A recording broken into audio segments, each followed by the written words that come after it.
اعوذ باللہ من الشیطان الرجیم بسم اللہ الرحمن الرحیم۔ سورہ مائدہ کا یہ 7واں رکوع جو اب ہم پڑھنے لگے ہیں اور جو حسن اتفاق سے 7 ہی آیات پر مشتمل ہے، یہ بھی قرآن حکیم کے بہت اہم مقامات میں سے ہے اور اس میں بہت سخت تحدید ہے، تنبیہ ہے، دھمکی ہے ان لوگوں کے لیے کہ جو کسی آسمانی شریعت پر ایمان کے دعوے دار ہوں اور پھر اس کے بجائے کسی اور قانون کے اوپر اپنی زندگی گزار رہے ہوں۔ قرآن حکیم میں عام طور پر، جیسا کہ میں مختلف مواقع پر نوٹ بھی کراتا رہا ہوں، طویل صورتوں میں کہیں تو 3 آیتوں کے چھوٹے گروپ آپ کو ملیں گے جو بہت جامع ہیں، جیسے سورہ آل عمران کی آیات 102، 103، 104 نہایت جامع ہیں۔ اسی طریقے سے ابھی سورہ مائدہ کے اندر بھی ایک اور مقام آئے گا 3 آیات پر مشتمل، نہایت جامع۔ کہیں کہیں 7 آیتوں پر مشتمل مقامات ہوتے ہیں جو بہت جامع ہیں، جیسے 7 آیتیں سورہ بقرہ کے 5ویں رکوع کی کہ بنی اسرائیل سے خطاب میں جو ابتدائی انداز تھا دعوت کا، اس کے ضمن میں وہ بمنزلہ فاتحہ ہے۔ اسی طرح یہ مسلمان امتوں کے ضمن میں قانون شریعت کی تنفیذ اور اس کی جو اہمیت ہے، اور اگر اس پر عمل نہ کیا جائے تو اس کا اللہ تعالیٰ کی نگاہ میں کیا مقام ہے، اس مسئلے پر یہ اہم ترین مقام ہے۔ یہ اس کا یوں سمجھیے کہ ذروۂ سنام ہے۔ انا انزلنا التوراۃ، ہم نے ہی نازل فرمائی تھی تورات، فیہا ھدی و نور، اس میں ہدایت بھی تھی، نور بھی تھا۔ یحکم بہا النبیون، اس کی بدولت یا اس کے ذریعے سے فیصلہ کرتے تھے انبیاء کرام، الذین اسلموا، ظاہر بات ہے وہ تمام جو انبیاء کرام تھے وہ خود بھی اللہ کے فرما بردار تھے۔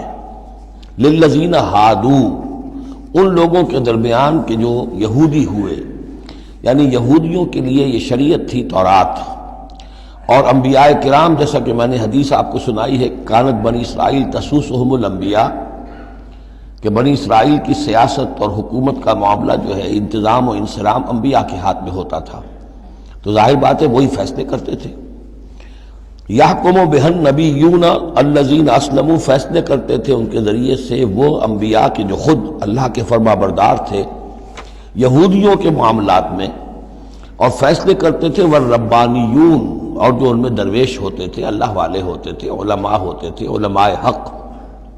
والاحبار، اور علماء، ربانیون کہنا چاہیے زیادہ، اللہ والے، یعنی جو صوفیہ ہمارے ہاں مثلا اولیاء اللہ، اور احبار علماء کے لیے ہے۔ بما استحفظوا من کتاب اللہ، بسبب اس کے کہ ان کو نگران بنایا گیا تھا، ان سے حفاظت طلب کی گئی تھی اللہ کی کتاب کی، یعنی اللہ کی کتاب کی حفاظت کا ذمہ دار بنایا گیا تھا علماء کو کہ تمہیں اس کی حفاظت کرنی ہے۔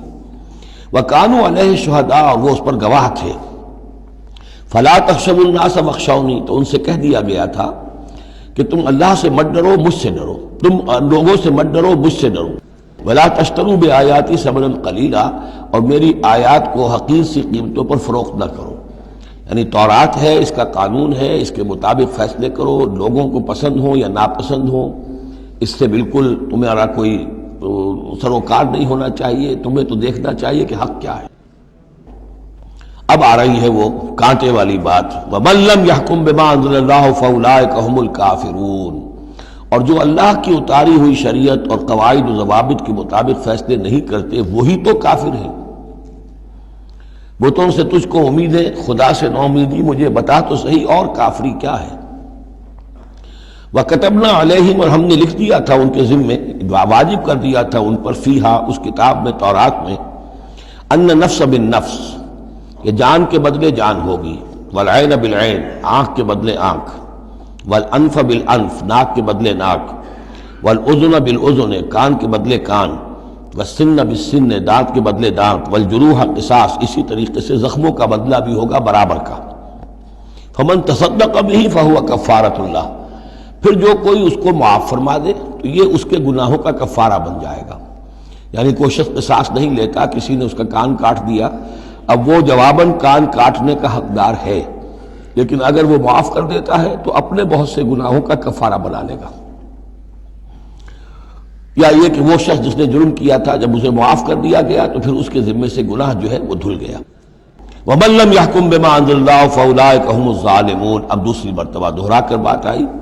اور جو فیصلہ نہیں کرتے اللہ کی اتاری ہوئی شریعت کے مطابق تو وہی تو ظالم ہے، اور ظالم یہاں بمعنی مشرک۔ ان الشرک لظلم عظیم،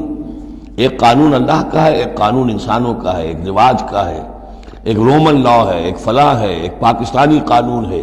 اب آپ فیصلے کس کے تحت کر رہے ہیں؟ اللہ کے قانون کے تحت یا کسی اور کے تحت؟